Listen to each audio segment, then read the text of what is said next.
Hello friends, आज हम mitochondria का स्ट्रक्चर डिस्कस करने वाले हैं।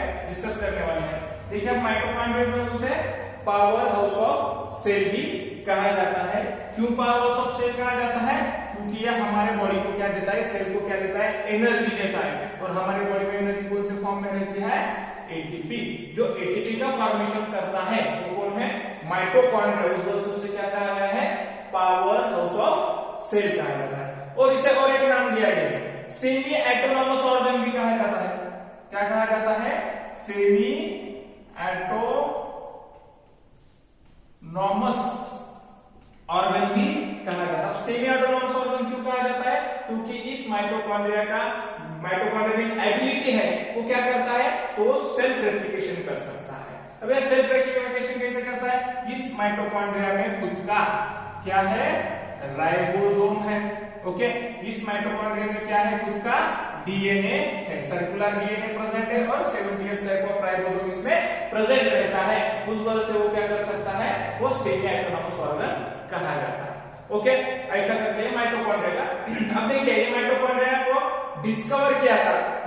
इट वाज डिस्कवर्ड बाय किसने? कॉलिकर जो साइंटिस्ट है उन्होंने वो डिस्कवरी इसकी की थी। ओके, अब इसे डिस्कवर किया था तो किसमें? वो फ्लाइट मसल्स ऑफ सेल। किसमें मिला था? Flight muscle of cell. उसमें उन्होंने फर्स्ट टाइम उसमें डिस्कवर सेल बोले तो फ्लाइट मसल ऑफ इंसेक्ट कहेंगे उसे।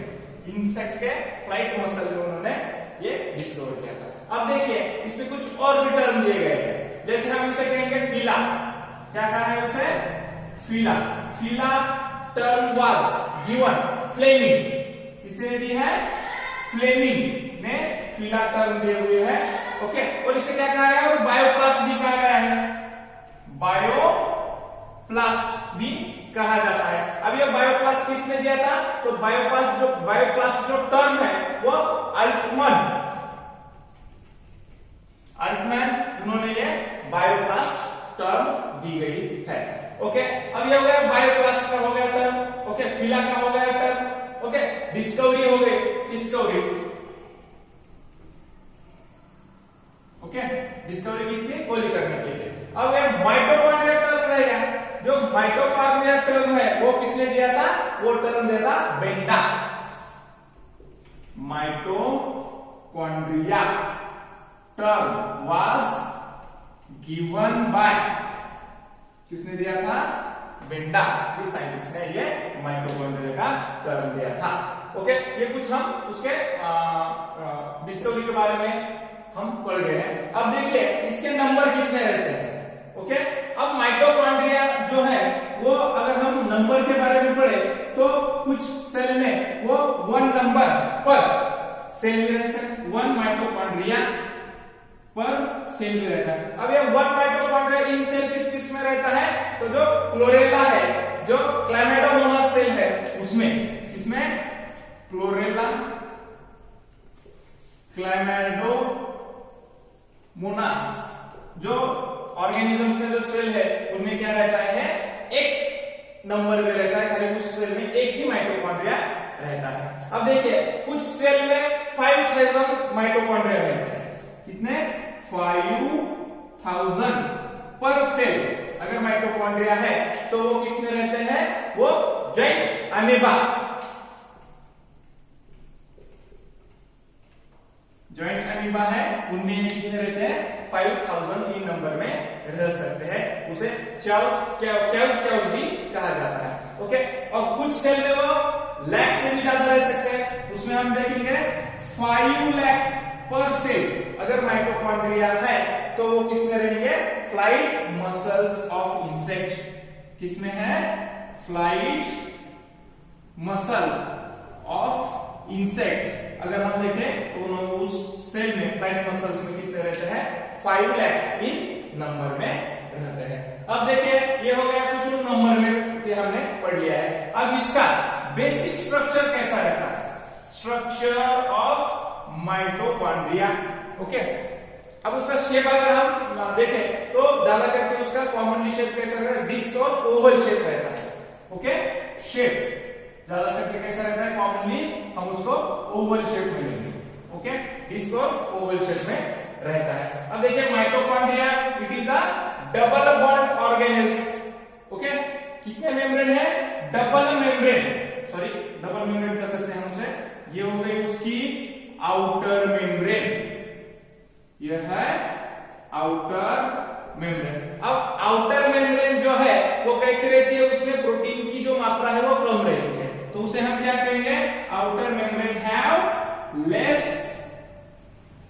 Protein and more lipid, outer membrane में प्रोटीन की मात्रा कम रहती है और लिपिड कैसा रहता है, ज्यादा रहता है। और जो लिपिड है उस लिपिड में जो कोलेस्ट्रॉल है वो प्रेजेंट रहता है, कोलेस्ट्रॉल क्या रहता है, प्रेजेंट रहता है। अब इसकी जो आउटर मेम्ब्रेन है वो आउटर मेम्ब्रेन की थिकनेस वो कितने रहते हैं, 60 एंगस्ट्रॉम इन थिकनेस। थिकनेस कितनी रहती है आउटर मेम्ब्रेन की, 60 एंगस्ट्रॉम उसकी थिकनेस रह सकती है। ओके, अब इनर मेम्ब्रेन, ओके ये हो गई आउटर मेम्ब्रेन। अब जो इनर मेम्ब्रेन रहती है वो क्या होती है, इनफोल्ड। कैसी होती है इनर मेम्ब्रेन, वो इनर मेम्ब्रेन जो है वो इनफोल्डिंग करती रहती है अंदर की तरफ, ये हो गई उसकी inner membrane. Inner membrane of mitochondria. Okay, अब इसको हमने कहा है लेस प्रोटीन, उसके अपोजिट इधर ले लीजिए। ओके, उसमें कितने होंगे फिर, more protein. Inner membrane have more protein and less lipid, और इसके अंदर प्रोटीन के अंदर, सॉरी लिपिड के अंदर क्या है, कोलेस्ट्रॉल अब्सेंट रहता है, अब्सेंट कोलेस्ट्रॉल इन लिपिड।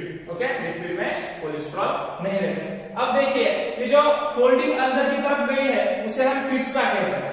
इस फोल्डिंग को क्या कहेंगे, जो अंदर की तरफ गई है उसे क्रिस्टा कहा जाता है। ओके, ये हो गई inner membrane, outer membrane, Crysta. अब जो इनर मेम्ब्रेन और आउटर मेम्ब्रेन के बीच में जो स्पेस है उसे क्या कहा जाता है, पेरीमाइटोकॉन्ड्रियल स्पेस। ओके, ये जो दोनों के बीच में जो स्पेस है उसे पेरीमाइटोकॉन्ड्रियल स्पेस कहा जाता है, पेरीमाइटोकॉन्ड्रियल स्पेस। और आउटर कंपार्टमेंट भी हम कर सकते हैं, क्या कर सकते हैं, आउटर कंपार्टमेंट। ओके, अब इनर साइड को भी स्पेस है, क्या है, इनर साइड को भी स्पेस है, तो इसे क्या कहेंगे, इनर कंपार्टमेंट। ओके, ये जो है इसे क्या कहेंगे, इनर कंपार्टमेंट कह सकते हैं।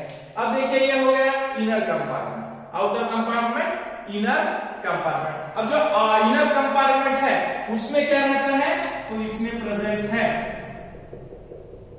जेल लाइक, क्या कहते हैं उसे, मैट्रिक्स। क्या प्रेजेंट है, यह है मैट्रिक्स। ओके, अब ये जो मैट्रिक्स है इस मैट्रिक्स में क्या रहते हैं, इस मैट्रिक्स में रहते हैं, it is rich in enzymes. Enzymes के लिए, फॉर सेल्यूलर रेस्पिरेशन, किसके लिए, फॉर सेल्यूलर रेस्पिरेशन के लिए जितने भी एंजाइम्स रिक्वायरमेंट है वो इसमें रहते हैं, इस मैट्रिक्स में प्रेजेंट रहते हैं। ओके, और मैट्रिक्स में क्या है, तो मैट्रिक्स में डाइवैलेंट आयंस प्रेजेंट रहते हैं, डाइवैलेंट आयंस भी मैट्रिक्स में प्रेजेंट रहते हैं। कैसे, magnesium, manganese ion, ferrous ion जो है वो सब इसमें प्रेजेंट रहते हैं। फेरस आयंस इसमें इस मैट्रिक्स में प्रेजेंट रहते हैं। और इस मैट्रिक्स में क्या है, तो मैट्रिक्स में डीएनए है। अभी मैंने पहले बताया सेमी ऑटोनॉमस क्यों है, डीएनए और राइबोसोम इसका खुद का है। अब देखिए मैंने इधर डीएनए निकाला है, डीएनए कैसा रहेगा, सर्कुलर डीएनए है। ओके, इधर निकालते हैं, सर्कुलर डीएनए। डीएनए कैसा है? सर्कुलर डीएनए है। और इसमें और क्या है? तो राइबोसोम है। डेंस पार्टिकल कुछ निकालने पड़ेंगे, इसे क्या कहेंगे?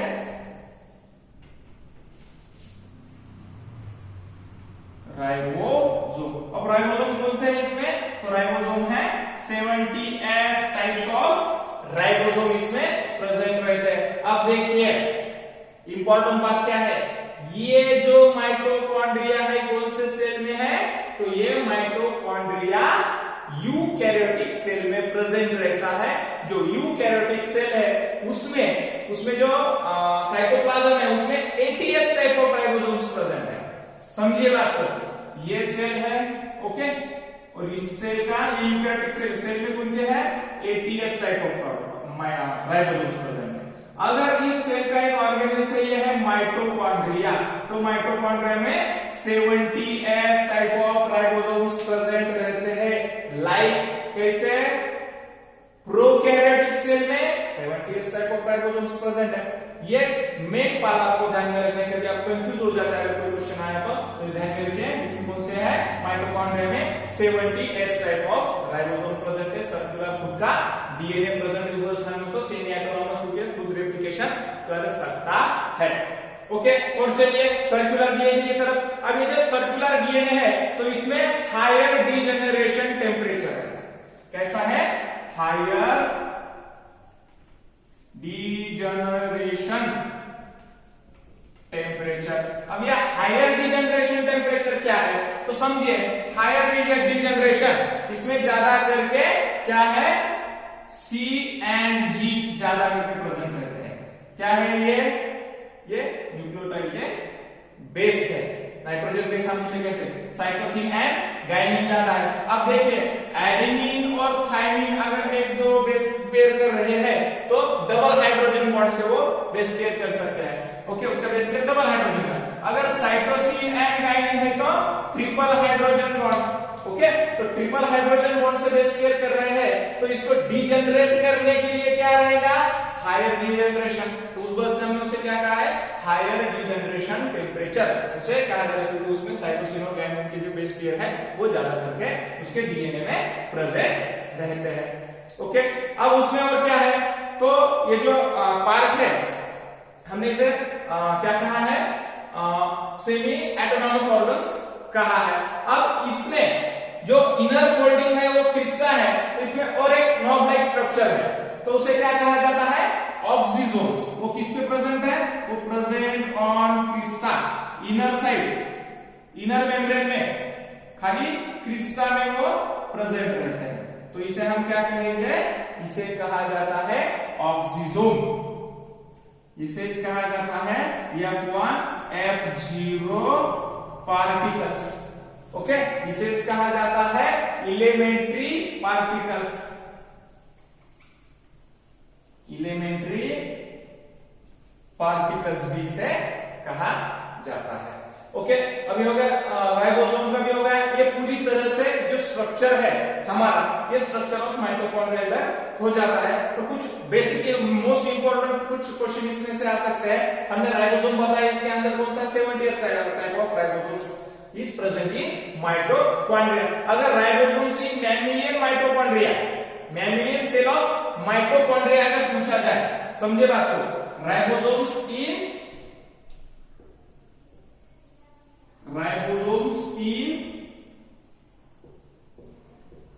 मैमिलियन माइटोकॉन्ड्रिया जो अगर पूछा जाए तो उसमें कौन सा रहता है? 55S types of ribosomes are present in mammalian mitochondria. इस बात पे ध्यान दीजिए। ओके, 55। अगर आपको माइटोकॉन्ड्रिया का राइबोसोम पूछा जाए तो 70S। अगर मैमिलियन वर्ड अगर यूज किया जाए तो उसमें 55S type of ribosomes present रहता है। अब इसको भी हमने पढ़ा था। 70S टाइप्स पे क्या रहता है? दो, एक स्मॉलर और एक लार्जर सब यूनिट। 50 और 30 हमने पढ़ा था। 50S टाइप और 30S टाइप। इसके भी दो पार्ट होंगे, एक लार्जर है, स्मॉलर। अगर लार्जर है तो उसका कौन सा है? लार्जर सब यूनिट होगा तो कितना है? 30S टाइप ऑफ सब यूनिट है।